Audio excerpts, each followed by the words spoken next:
بھٹو شہید کو خراج عقیدت پیش کرنے کے لیے۔ کمرشل بریک اور اس کے بعد ذکر ہوگا پاکستان تحریک انصاف کو ایک مسئلے کا سامنا ہے، اور وہ ہے اس کی مسلسل محاذ آرائی الیکشن کمیشن آف پاکستان کے ساتھ، جو کسی صورت میں تھم کے نہیں دے رہی، اور یہ ایک بڑا مسئلہ بن سکتی ہے پی ٹی آئی کے لیے بھی، اور الیکشن کی تیاری کے حوالے سے اور پھر الیکشن میں جانے کے حوالے سے۔ اس کی بات کرتے ہیں چھوٹے سے وقفے کے بعد۔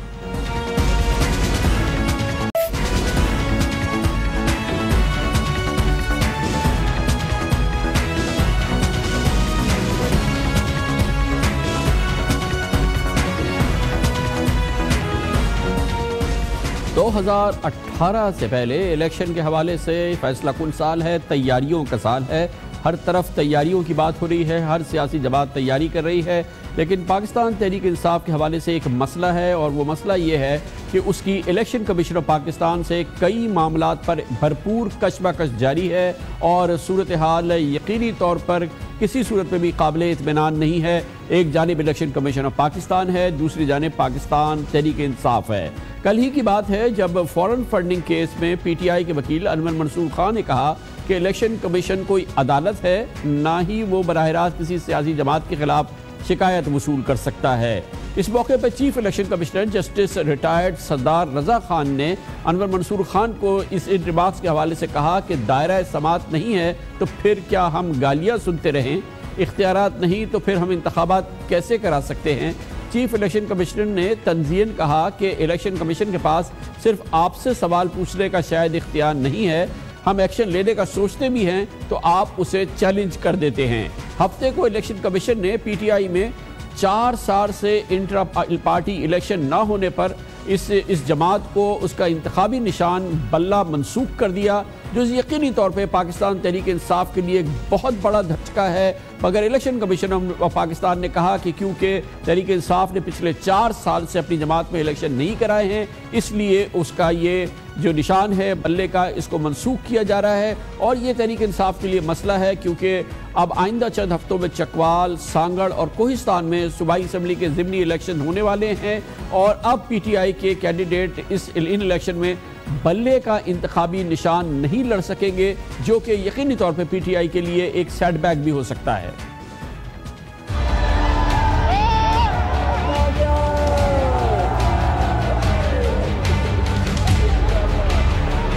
اب بلے کا وقت آ گیا، اس بلے میں ڈاکوؤں کو، چوروں کو، سرکس کے شیروں کو گرفت لوگوں بڑا ڈنڈا لگا رہا ہے۔ آپ سب بلے کو ووٹ دینی ہے۔ شیر کا تو میں شکار ہوں، اس پہ مہر لگا ہے، شیر اس بلے سے بڑا ڈرا ہوا ہے۔ آپ نے بلے کو ووٹ دینی ہے۔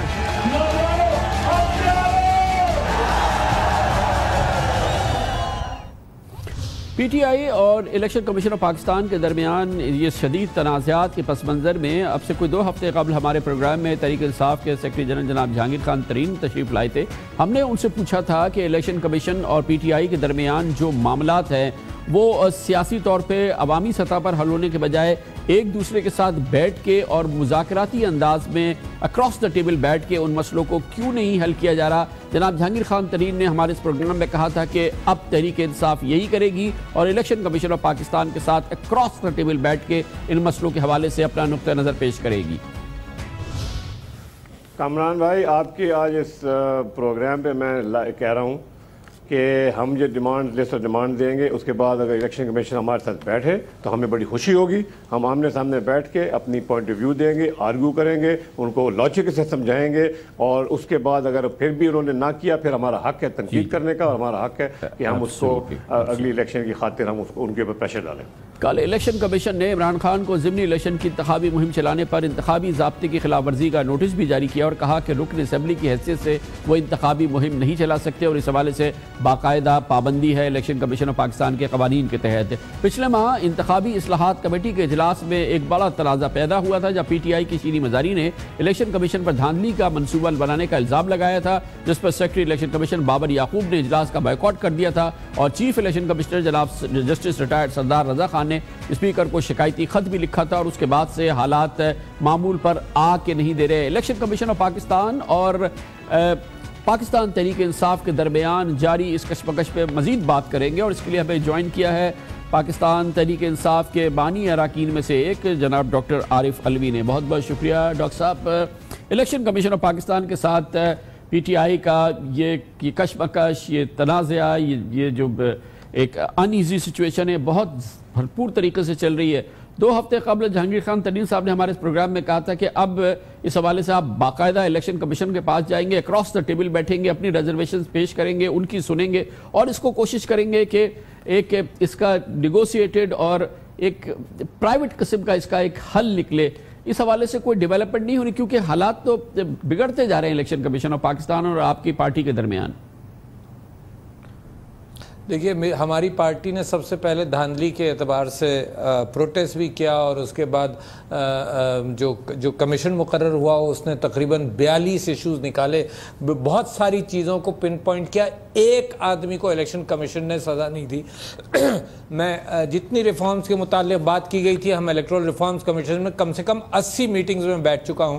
Electronic voting machines, biometric identification کے اعتبار سے جو اسپیسیفیکیشنز تھیں وہ یونینیمسلی ساری پارٹیز کی طرف سے 1.5 سال پہلے الیکشن کمیشن کو دے دی گئی، وہ لہت و لال کرتے رہے اور اتنی ڈیلے کیا ہے اب اس کا کہ مجھے خطرہ یہ ہے کہ اس کا امکان ہی نہ رہے، اور جو کام انہوں نے ٹیسٹنگ مشینز پروکیور کرنی تھی لاسٹ ایئر جنوری میں، وہ اب انہوں نے جا کر پروکیور کیے ہیں۔ تو مجھے تو بڑے سخت خدشات ہیں الیکشن کمیشن کے حوالے سے۔ انہوں نے بڑے پارٹیسان انداز سے فنڈنگ کے اعتبار سے ہماری پارٹی کے اوپر یہ پیچھے پڑے ہوئے ہیں، جس نے کبھی پورے ڈیٹیلڈ اکاؤنٹس دیے ہیں، باقی ساری پارٹیز نے 2-2, 3-3 پیجز کا کام کیا ہے، اور ہماری پارٹی نے یہ نہیں کہا کہ آپ کو اختیار نہیں ہے۔ ہم نے تو یہ کہا کہ جو اکبر بابر صاحب ہیں، جن کو میں جب سیکرٹری جنرل تھا پارٹی سے نکال دیا گیا تھا، وہ چارج شیٹ سپتمبر 3, 2011 کو 11 پوائنٹس پر لکھی تھی کہ انہوں نے کہا تھا کہ جی میں پارٹی کو ڈسٹروائے کروں گا، میں پارٹی کے خلاف یہ کام کروں گا، میں پارٹی کے ساتھ یہ کچھ کروں گا۔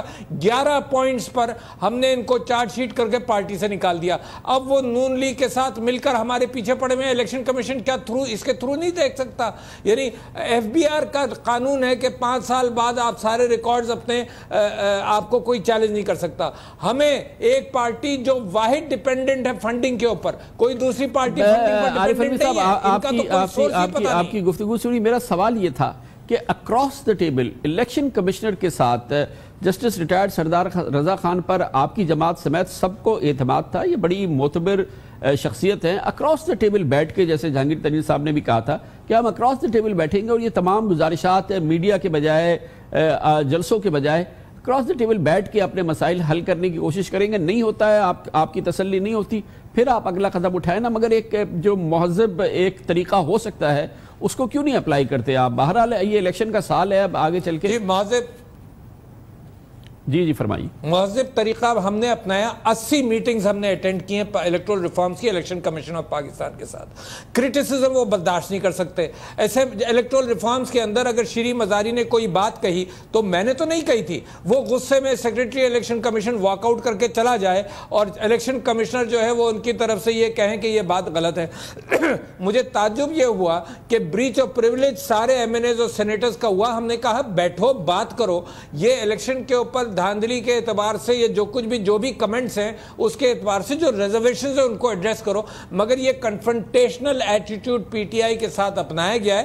مجھے کوئی اعتراض نہیں کہ اکراس دا ٹیبل بات ہو، مگر مجھے اس بات پر اعتراض ہے کہ پاکستان تحریک انصاف کو سنگل آؤٹ کیا جائے، کیونکہ وہ سب سے زیادہ کرٹیکل ہے electronic voting machines, biometric identification اور اوورسیز پاکستانی ووٹنگ کے اعتبار سے الیکشن کمیشن تیار نہیں ہے بج کرنے کے لیے۔ اگلا الیکشن بھی دھاندلی کا شکار ہوگا، یہ کہا تھا شری مزاری نے، جس کے اوپر یہ آگ بگولا ہوگا۔ یہ بات تو صحیح ہے، مگر ڈاکٹر صاحب یہ جو ابھی لیٹسٹ معاملہ ہوا ہے، یہ قوانین کی بالکل صاف الیکشن کمیشن کہتا ہے کہ آپ نے خلاف ورزی کی، آپ نے انٹر پارٹی الیکشن نہیں کرایا، آپ کا جو بلے کا نشان تھا وہ انہوں نے ختم کر دیا۔ خان صاحب کیونکہ ممبر قومی اسمبلی ہیں، وہ الیکشن کیمپین میں حصہ نہیں لے سکتے، ان کو نوٹس جاری ہو گیا۔ صحیح ہے کہ دوسری سیاسی جماعتوں نے وہ کاغذی الیکشن ہی کرایا اور ان کو اس قسم کے مسائل کا سامنا نہیں کرنا پڑا. کچھ تو جینیون ایشوز بھی ہیں نا جو کہ آپ نے اپنے اینڈ پہ ایڈریس کرنے ہیں, جیسا کہ یہ انٹرا پارٹی الیکشن کا معاملہ ہے, الیکشن کیمپین کا معاملہ ہے. آپ صحیح فرما رہے ہیں. یہ جو الیکشن پارٹی الیکشن کا معاملہ یہ جینوئن ایشو ہے. ہم پیناما کی وجہ سے ہم نے یہ معاملہ ڈیلے کیا تھا, یہ ہم کو ضرور کرانا چاہیے. میں دوسری بات یہ کہہ رہا ہوں کہ آپ نے یہ بھی فرمایا کہ یہ چیزیں اکراس دا بورڈ ہو سکتی ہیں. بات چیت اس کی ضرور بات چیت ہے, مگر اکراس دا بورڈ کوئی امکان مجھے نظر نہیں آ رہا. بہر صورت میں آپ سے یہ بات کہنا چاہتا ہوں کہ ہر اعتبار سے مطلب یہ فنڈنگ کا ایشو یہ تقریباً 1.5-2 سال سے لے کر بیٹھے ہوئے. اچھا سوال یہ پیدا ہوتا ہے کہ یہ اپنے ریفارمز کے اعتبار سے بھی پارلیمنٹری الیکٹورل ریفارمز کمیٹی سے بھی چلے گئے, معاملات کو ڈیلے کیا جا رہا ہے. تو ہمیں تو بہت زیادہ خطرات اس بات کے ہیں کہ یہ اگلا الیکشن کے اندر بھی بے انتہا گڑبڑ ہونے کا امکان ہے. الیکشن میں کچھ ہو رہی ہے, انٹرا پارٹی الیکشن میں پیش رفت ہو رہی ہے, 2 بار 3 بار آپ کے یہ ڈیفر ہوئے ہیں. بھائی صاحب میں آپ کو بتاؤں صرف واحد پارٹی ہے جس نے جنوینلی الیکشن کرایا تھا, جس کے اوپر جسٹس وجیہ الدین کمیشن کی بھی رپورٹ آئی. ایک ہی اٹیمپٹ پاکستان کے اندر ہوئی ہے جنوین الیکشنز کی, تو ہمیں یہ نہیں کہا جا سکتا کہ ہم نے اٹیمپٹ نہیں کیا. آپ نے دوسری بات بتائی کہ عمران خان کو کہا جا رہا ہے کہ تم الیکشنز کے لیے مت جاؤ. ہم نے الیکٹرل ریفارمز میں ساری پارٹیز نے یونائٹڈلی اور یونینیمسلی بات کی تھی کہ ایم این اے کا کیا سٹرنگز کے اوپر کنٹرول ہے, کس پرس کے اوپر کنٹرول ہے کہ وہ جا کر بینیفٹس دے سکتا ہے. ایم این اے کو یہ الیکشن کمیشن کو کہا گیا, سمجھایا گیا کہ ایکسیپٹ دا گورنمنٹ منسٹرز, اگر کوئی ایم این اے جاتا ہے جو گورنمنٹ کا نہیں ہے یا ایم پی اے جاتا ہے تو اس کو کیسے روک سکتے ہیں. This is a very one sided attitude کہ جناب عمران خان بھی الیکشن کیمپین کے اندر ڈاکٹر صاحب how can that work. Imran Khan کے پاس کون سے پر سٹرنگز ہیں, کون سے پر سٹرنگز ہیں جو وہ وہاں جا کر کھول دے گا. ڈاکٹر صاحب یہ کنسنسس تو ہوا, لیکن قانون تو بدل جائے نا پہلے, یا یہ کہ پارٹیز کا کنسنسس ہو گیا تو اب اس کے بعد جو ہے وہ تمام ایم این ایز اور وہ قانون کی اب کوئی ویلیو نہیں ہے. قانون بدلے گا نا پہلے, پھر ہی اس پر عمل درآمد ہوگا نا سر. نہیں قانون انہوں نے غلط بنایا ہے, یہ غلط انٹرپریٹ کر رہے ہیں. آپ کو میں بتانا چاہتا ہوں یہ قانون نہیں ہے, اس کو غلط انٹرپریٹ کر کے یہ کہہ رہے ہیں کہ جناب کوئی ایم این اے نہیں جا سکتا. اگر ایم این اے نہیں جا سکتا اپنی پارٹی الیکشن کیمپین کے اندر تو الیکشن کیمپین چلے گی کیسے؟ اور صرف عمران خان کا پر فوکس کیا جا رہا ہے. نواز شریف صاحب لودھنا گئے تھے اور 6 بلین روپیز کا اور 3 بلین روپیز کا وعدہ کر کے آئے تھے, وہ بھی الیکشن کیمپین میں گئے تھے. تو جو chief executive of the country ہے اس کے خلاف آپ ایکشن نہیں لے رہے ہیں. اپوزیشن جس کے پاس 1 پیسہ نہیں ہے ڈسبرس کرنے کے لیے پنجاب میں, اس کو الیکشن کمیشن کہہ رہا ہے. لہٰذا یہ بلیٹنٹ پوائنٹ آف ویو میں آپ کو بتا رہا ہوں کہ ہمیں لگتا ہے, مجھے لگتا ہے کہ یہ باعث ہے الیکشن کمیشن کا, چاہے کنٹمپٹ ہو اس کے اوپر. مگر اگر یہ بات کہی نہیں جائے گی تو لوگوں کو پتا کیسے چلے گا کہ اگلا الیکشن صرف fair and free and fair ہونے کا امکان نہیں ہے. بہت بہت شکریہ ڈاکٹر عارف علوی ہمارے ساتھ ہے. کمر سے بریک اور اس کے بعد ہم ذکر کریں گے سعودی عرب میں بننے والا 39 ملکی فوجی اتحاد, جو کہ فی الحال کاغذی اتحاد ہے, لیکن آج پاکستان نے بھرپور طریقے سے ایران کو باقاعدہ اس بات کی یقین دہانی کرائی ہے کہ پاکستان کسی ایسی کاوش میں شریک نہیں ہو سکتا جس سے کہ ایرانی مفاد کو نقصان پہنچے. آج دفتر خارجہ نے باقاعدہ یہ بات کہی ہے. یہ مسلم نیٹو جس کو کہ مغربی میڈیا کہہ رہا ہے, اس پر ہم مزید بات کریں گے چھوٹے سے وقفے کے بعد.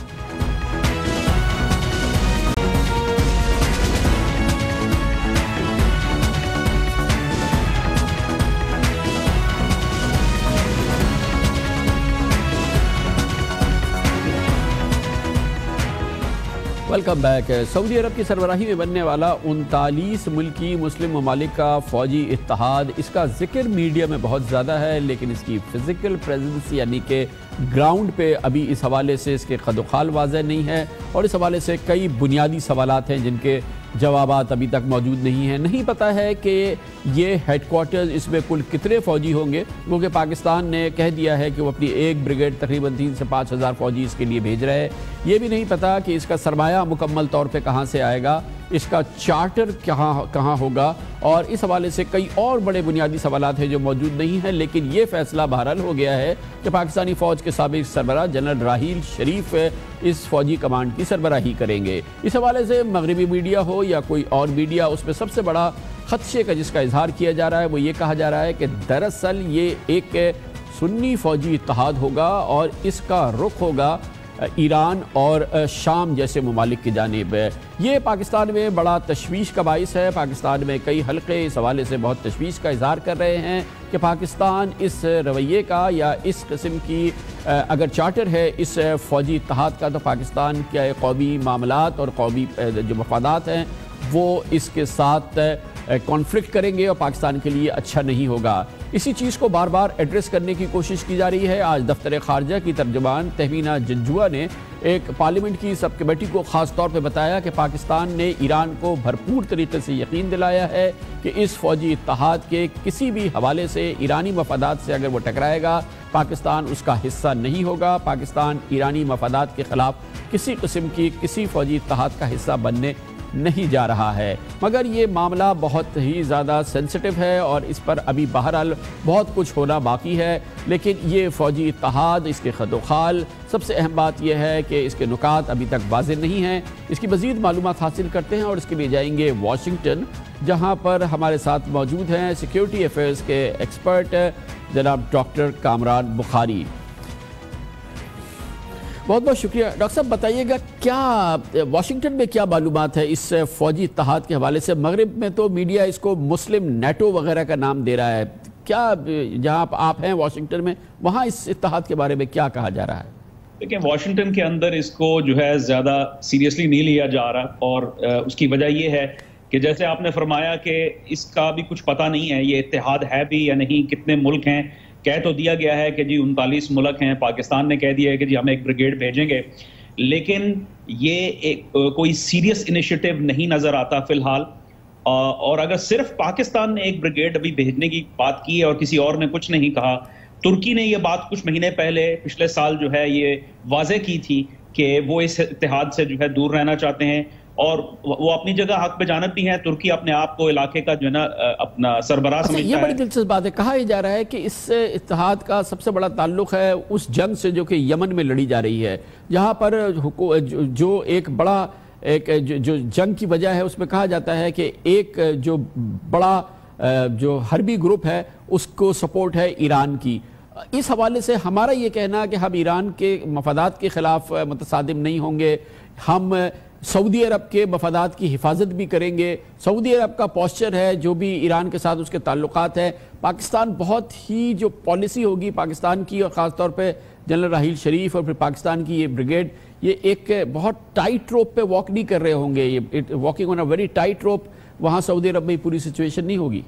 جی دیکھیں، یہاں سمجھنے کی ضرورت ہے کہ سعودی عرب پہ حملہ کون کر رہا ہے، کون سی ایسی قوت ہے خطے کے اندر کہ جس کے پاس صلاحیت ہے اور انٹینٹ بھی ہے سعودی عرب پہ حملہ کرنے کی. 4 جو ہے اپنا ریجن کے پاورز ہیں، ترکی، ایران، اسرائیل اور سعودی عرب، اور پاکستان مشرق وسطیٰ سے باہر ہے، وہ جنوبی ایشیا میں ہے. تو ایران جو ہے یہ بیوقوفی نہیں کرے گا کہ وہ جو ہے سعودی عرب پہ حملہ کرے، اور فی الوقت جو ہے اس کے پاس صلاحیت بھی نہیں ہے.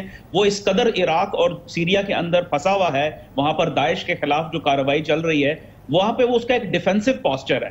ترکی جو ہے وہ ابھی تک اپنے کردوں کو نہیں سنبھال پا رہا اور داعش کو نہیں سنبھال پا رہا سیریا کے اندر. اسرائیل کی جو ہے بلکہ ایک طرح سے تعاون چل رہا ہے سعودی عرب کے ساتھ. تو پھر یہ مجھے بتائیے کہ سعودی عرب پہ کون حملہ کرے گا؟ یہ مفروضہ جو ہے بہت ہی کمزور ہے. بہت بہت شکریہ ڈاکٹر کامران بخاری ہمارے ساتھ تھے واشنگٹن سے. کمر سے بریک اور اس کے بعد ذکر کرتے ہیں نئے صدر ڈونلڈ ٹرمپ نے بھرپور اظہار کر دیا ہے کہ امریکہ کو مطلب نہیں ہے کہ کسی ملک کا سربراہ فوجی ڈکٹیٹر ہے یا جمہوریت پسند ہے. فوجی ڈکٹیٹر کو گلے سے لگایا ہے امریکہ نے ایک بار پھر، اس کے صدر ڈونلڈ ٹرمپ نے. اور یہ سب کچھ ہوا ہے کل وائٹ ہاؤس میں. یہ بڑی تاریخی ڈیولپمنٹ ہے، اس کو دکھائیں گے آپ کو چھوٹے سے وقفے کے بعد.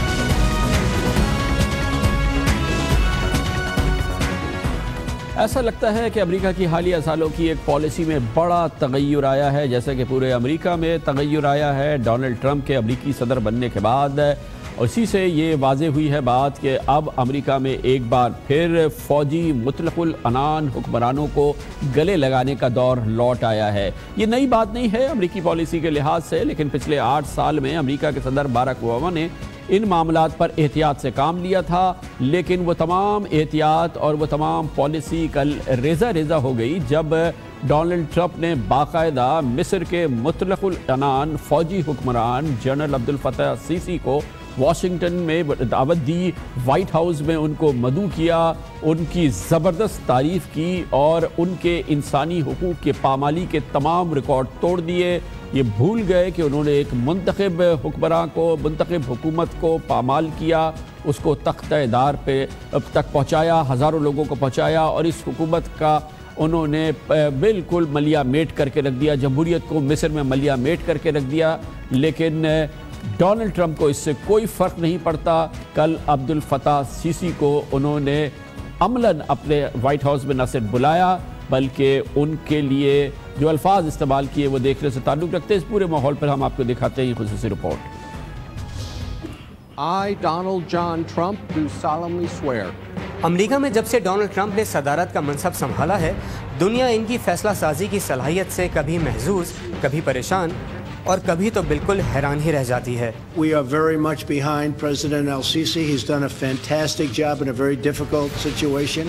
وائٹ ہاؤس میں ہونے والی ملاقات میں صدر ٹرمپ نے مصر میں 4 سال پہلے اقتدار پر قابض ہونے والے فوجی عامر کو گلے ہی لگا لیا، ان کی شان میں قصیدے بھی پڑھے اور سیاسی ناقدین کے منہ کھلے کے کھلے رہ گئے۔ It's great to be with the president. مصر کے صدر سے ملاقات نہایت شاندار رہی۔ ہم نے کئی معاملات پر اتفاق رائے کا اظہار کیا ہے۔ میں یہ بات واضح کر دینا چاہتا ہوں کہ ہم صدر السیسی کے ساتھ کھڑے ہیں۔ انہوں نے نہایت مشکل حالات میں بہت عمدہ کام کیا ہے۔ مصر کے صدر کو اس سے بڑھ کر اور کیا حوصلہ افزائی ملتی؟ خوش ہو گئے اور صدر ٹرمپ کا شکریہ ادا کیا۔ عزت مآب صدر صاحب، مجھے اس بات کا شکریہ ادا کرنے دیجیے کہ آپ نے مجھے امریکہ کی دعوت دی۔ صدر کا عہدہ سنبھالنے کے بعد یہ میرا پہلا امریکہ کا دورہ ہے، بلکہ پچھلے 8 سال میں یہ کسی بھی مصری صدر کا پہلا دورہ امریکہ ہے۔ جنرل السیسی سابق صدر حسنی مبارک کی حکومت میں فوج کے خفیہ ادارے کے سربراہ تھے۔ حسنی مبارک کے بعد صدر محمد مرسی نے عوام کی بھرپور حمایت سے انتخابات میں کامیابی حاصل کی اور پھر جنرل سیسی کو فوج کا سربراہ مقرر کیا۔ 2013 میں صرف 9 مہینے بعد ہی انہوں نے صدر مرسی کی منتخب حکومت کا تختہ الٹ دیا۔ اس موقع پر تقریباً تمام ہی عرب ممالک نے جنرل سیسی کے اس عمل کی حمایت کی یا نیوٹرل رہے۔ صدر مرسی کے حامیوں نے ان کے حق میں مظاہرے کیے تو جنرل سیسی نے حامیوں کو کچل ڈالا۔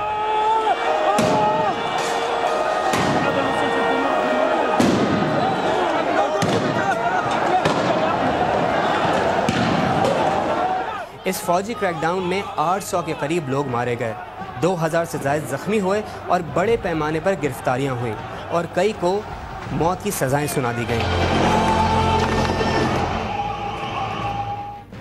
اس دوران جنرل سیسی پر شدید تنقید ہوتی رہی، گرفتار افراد کو انصاف کے حصول کا موقع ہی نہیں دیا گیا، کالے قوانین کے ذریعے سیاسی اور سماجی حقوق غصب کر لیے گئے اور انسانی حقوق کی دھجیاں بکھیر دی گئیں۔ صدر اوباما کی حکومت نے جنرل السیسی کو فاصلے پر رکھا تھا، مگر ڈونلڈ ٹرمپ مصری صدر السیسی کی انسانی حقوق کی خلاف ورزیوں کے باوجود ان سے قربتیں بڑھا رہے ہیں۔ اسی کو کہتے ہیں پالیسی کی قلابازی۔ امریکہ میں یہ ہوتا رہتا ہے اور یہ مناظر اس بات کی گواہی دے رہے تھے۔ اس کے ساتھ ہی ہمارے آج کے پروگرام کا اختتام ہوتا ہے۔ کل آپ سے پھر ملاقات ہوگی انشاءاللہ۔ کل تک کے لیے کامران خان کو اجازت۔ اللہ حافظ ناصر۔